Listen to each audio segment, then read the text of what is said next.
সালামু আলাইকুম।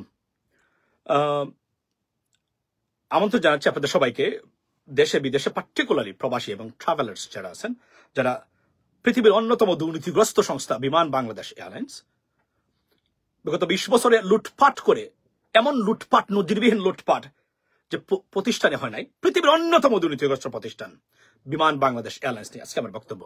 Ladies and gentleman, আপনারা জানেন যে আমাদের প্রবাসীদের সবচেয়ে বড় অভিযোগ বিমান বাংলাদেশ এয়ারলাইন্স এ ডেলাইট লিগাল রবারিতে জড়িত তারা, এই বিমান বাংলাদেশ এয়ারলাইন্স এমন একটা প্রতিষ্ঠান যে বিগত সরকারের আমলে প্রধানমন্ত্রী থেকে শুরু করে, প্রধানমন্ত্রী কার্যালয় থেকে শুরু করে, বিমান মন্ত্রণালয়ের সচিব, পর্যটন মন্ত্রণালয়ের সচিব, পররাষ্ট্র মন্ত্রণালয়ের সচিব, স্বরাষ্ট্র মন্ত্রণালয়ের সচিব থেকে শুরু করে প্রত্যেকটা জায়গায় যে লুটপাটের টাকা, আপনাদের টাকা বাট করে নিত এরা, এই দুর্নীতিগ্রস্ত, চরম দুর্নীতিগ্রস্ত দুর্বৃত্তরা।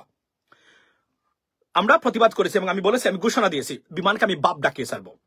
আমি ইউরোপিয়ান এভিয়েশন আপনার এই সংগঠন এবং FAA এই এবং ডিপার্টমেন্ট অফ ট্রান্সপোর্টেশন, এই দুইটা জায়গাতে আমি বিমানের বিরুদ্ধে অ্যাকশনে যাচ্ছি।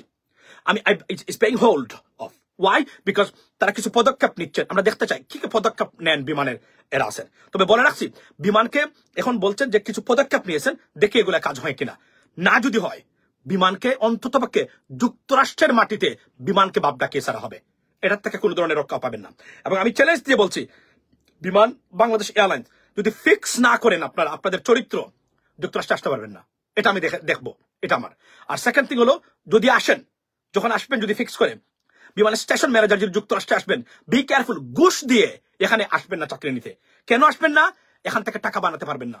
যেভাবে লন্ডনে বা অন্যান্য জায়গাতে বিমানের স্টেশন ম্যানেজাররা এবং বিমানের স্টেশন অফিস যারা আছে, সেই জায়গাতে যে লুটপাট করেন তারা সিন্ডিকেট বাণিজ্যের মাধ্যমে, আমেরিকাতে টাকা বানাতে পারবেন না। আল্লাহর ওয়াস্তে ঘুষ দিয়ে আইসেন না, ক্ষতিগ্রস্ত হবেন, লস খাবেন, এই প্রজেক্ট লস হবে। এখানে আমরা আছি, বাপের ক্ষমতা নাই, এখানে এসে সিন্ডিকেট করবেন নিউ ইয়র্কে বসে, আর আপনারা এখান থেকে টাকা বানাবেন, মনে করবেন, মানে টিকিট বাণিজ্য করবেন, you'll be arrested, eventually you'll be deported from the United States. That's why we'll make sure. So be careful. যিনি আসবেন, সৎ মানুষ আসবেন, যেন উপরি টাকা বা দুর্নীতির মাধ্যমে বিমানকে সিন্ডিকেট করে এখানে এসে বসে টাকা বানাবেন, ওইটা গুনাহ করে চিন্তা করবেন না। এখন এখানে কোনো ট্রাভেলস এজেন্সি নাই বাংলাদেশি পন্থীর, তার বাপের ক্ষমতা আপনাদের সাথে মানে কালোবাজারি করে, দুর্নীতি করে এখান থেকে টাকা বানাতে পারে। We not gonna let it happen. Second thing, আমরা অপেক্ষা করব এবং এই অর্গানাইজেশন, আই মিন টাচ, আপনারা জানেন, এবং আমি ইন্টারন্যাশনাল এভিয়েশন এক্সপার্ট 2 জনকে আমার লাইভে আনার চেষ্টা করতেছি। ইট টেক্স টাইম, বিকজ এরা সিরিয়াস পিপল। আমি আনবো, আমার ইউটিউব লাইভে আনবো, মাঝে মাঝে যেভাবে আমি আনি আপনাদেরকে দেখাবো। বিমান আন্তর্জাতিক টিকিট প্রাইসিং এর ক্ষেত্রে ভায়োলেশনে জড়িত, বিমান ইউরোপিয়ান এভিয়েশন যে সিস্টেম, যে অর্গানাইজেশন আছে, সেইটার ভায়োলেশনে জড়িত, এবং যুক্তরাষ্ট্রের FAA এবং ডিপার্টমেন্ট অফ ট্রান্সপোর্টেশনের যত রুলস এন্ড রেগুলেশন, প্রত্যেকটা রুলস এন্ড রেগুলেশন অলরেডি ভায়োলেশনে বিমান জড়িত। I don't understand that how they can come here, but still they're coming. But we will make sure the বিমান যুক্তরাষ্ট্র থেকে অন্ততপক্ষে যেন কোনো দুর্নীতি না করতে পারে। I'll make sure, এবং আমি দেখবো কার বাপের ক্ষমতা আছে, ট্রাভেল এজেন্ট এখানে আছেন যুক্তরাষ্ট্রে বসা, বিমানের সাথে টিকিট কালোবাজারি এবং সিন্ডিকেট করেন। আপনাদেরকে অগ্রিম চ্যালেঞ্জ দিয়ে গেলাম, যুক্তরাজ্যে বসে, লন্ডনে বসে যেভাবে স্টেশন ম্যানেজাররা মানে আপনার লক্ষ লক্ষ পাউন্ড বানাচ্ছেন, এখানে আপনাদের বাপের ক্ষমতা হবে না একটা টাকা বানাতে। আমরা এটা নিশ্চিত করবো। বললাম না, you'll be arrested and eventually be deported from the United States for their corruption, and I will make sure that. এবং এটা হলো বিমান প্রবাসীদের ক্ষেত্রে যে ধরনের দিনে দুপুরে ডাকাতি করেছেন, এটা ভুলে যান। এবং এয়ারপোর্টের এগুলো যদি ফিক্স না হয়, আমি আপনাদেরকে বলছি, আমাকে গালি দিবেন না প্রবাসী যারা আছেন, এরা সময় দিয়েছে, দুষ্ট গরুর চেয়ে শূন্য গোয়াল অনেক ভালো। এটা আমরা মেক শিওর। এটা আরো একটা পেইন যখন এখানে আসবে, এসে দুর্নীতি করবে, টিকিট কালোবাজারি করবে। আন্তর্জাতিক এবং আমেরিকান সিস্টেমেই এখানে আপনাকে ব্যবসা করতে হবে। এখানে বাংলাদেশি স্টাইলে করতে পারবেন একদিনও, কারণ এরা মারাত্মক মানে rules and regulation, strict regulation এরা আপনার এভিয়েশন পরিচালনা করে থাকে, পার্টিকুলারলি ইউনাইটেড স্টেটস FAA এর রুলসটা মারাত্মক। এগুলো ভায়োলেট করবেন, জেল জরিমানা হবে, hundreds of millions of pounds.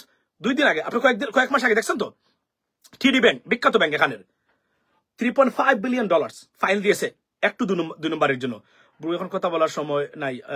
Hasina পলাতক এখন শুধু মুক্তার, তো এখন হলো এটাই।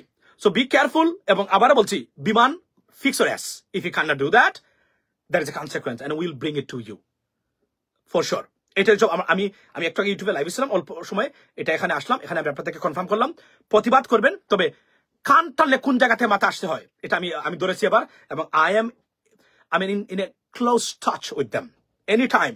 আমি আপনাদেরকে জানাবো। তবে আমি দেখতেছি যেহেতু এটা রাষ্ট্রীয় পতাকাবাহী বিমান, ক্ষতিগ্রস্ত হলে আমরা ক্ষতিগ্রস্ত হবে দেশ, দেখতে চাই কোন পর্যায়ে তারা যায়। They have to fix their problems within this shortest possible time. If they do not, there is a consequence. এটাকে আর সহ্য করা হবে না কোনোভাবেই। ভালো থাকবেন, এটা আমি অগ্রিম বলে দিলাম আপনাদেরকে। বিমানের ক্ষেত্রে আর কোনো ছাড় দেওয়া হবে না। পৃথিবীর অন্যতম দুর্নীতিগ্রস্ত প্রতিষ্ঠান বিমান বাংলাদেশ এয়ারলাইন্স। এখন যে ডাইরেক্টর যারা আছেন, সিইও যারা আছেন, এরাও দুর্নীতিগ্রস্ত, এরাও এখান থেকে টাকা মেরে খায়। এবং আগে তো প্রধানমন্ত্রী শেখ হাসিনা তার পরিবারের মানুষ বিমানকে ইচ্ছাকৃতভাবে লুটপাট করেছে। তারা আওয়ামী লীগের নেতৃবৃন্দ, ওই দিন ফারুক খান থেকে শুরু করে এরা ইচ্ছাকৃতভাবে তারা লুটপাট করেছে। এটা আর চলতে দেওয়া যায় না। You got to stop it right now, if not serious consequence awaiting. আমি আবার বলি, বিমানকে যদি কেউ সু করে আন্তর্জাতিক আইএটার rules and regulation ticket pricing এর ক্ষেত্রে, Biman in a violation right now. তারা এটা ভায়োলেট, কারণ তাদের টিকিট প্রাইসটা ট্রিপল কিভাবে হয়? It's a monopoly and it's a syndicate and it's a corruption. This is the violation of their rules and regulations. আপনারা যদি কেউ চান, আমি তো বলছি আমি একটা কনসোর্টিয়াম গড়ে করতে চাই যেখানে আমি বিমানকে সু করব। Hundreds of millions of dollar পাওয়া সম্ভব বিমানকে সু করলে, সম্ভব এগুলা যদি আমরা ঠিক মতো এগোতে পারি। এই দুর্নীতিগ্রস্ত প্রতিষ্ঠানের বাপ ডাকিয়ে ছাড়বো, এটা হচ্ছে আমাদের প্রমিস ইনশাল্লাহ।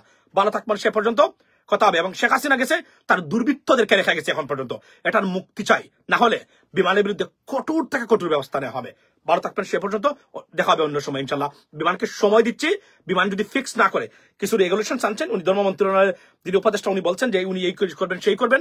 তবে আমি কনফার্ম করে বলতে পারি, যতক্ষণ পর্যন্ত চুরদেরকে সরাবেন না আপনি, এখনো যারা পরিচালনা করে 100% না হলেও 80% চুরের বাচ্চা চুরেরা বিমানের এই মুহূর্তে যারা বিমান পরিচালনায় যুক্ত, 80% 100% চুরের বাচ্চা চুরেরা। সুতরাং চুরদেরকে দিয়ে আপনি এটা প্রতিষ্ঠান দাঁড় করাতে পারবেন না কখনোই। আপনি বিদেশি ম্যানেজমেন্ট আনেন, আপনি আমেরিকা থেকে নেন, আপনি ইংল্যান্ড থেকে নেন। আমি আবার বলছি, ইউরোপিয়ান আপনার বিভিন্ন অর্গানাইজেশন, লুফতানসা আছে, আপনার সুইস আছে, এয়ার ফ্রান্স আছে, এদের অবসরপ্রাপ্ত কর্মকর্তা আছে, এদেরকে অ্যাডভাইজার হিসাবে নেন, কনসালটেন্ট হিসাবে নেন, দেখবেন বিমান কোথায় যায়। যদি এটা না নিতে পারেন এবং গ্রাউন্ড হ্যান্ডেলিং এ বিদেশি প্রতিষ্ঠান না নিতে পারেন, পরিবর্তন হবে না। কারণ যাদেরকে দিয়ে এখন পরিচালনা করতে যাচ্ছেন আন্তর্জাতিক মানে চুরের বাচ্চা, এক একটা চুর। এদের দিয়ে আপনি কিভাবে সম্ভব? সচিব চুর বিমান মন্ত্রণালয়ের, আন্তর্জাতিক মানের চুর।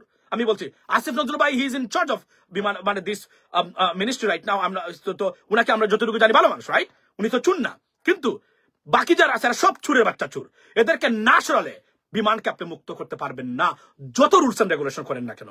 মনে রাখবেন, ভালো মানুষ দিয়ে পরিচালনা না করতে পারলে এ পরিবর্তন আসবে না। ভালো থাকবেন, দেখা হবে অন্য সময়। বলে দিলাম, আসসালামু আলাইকুম।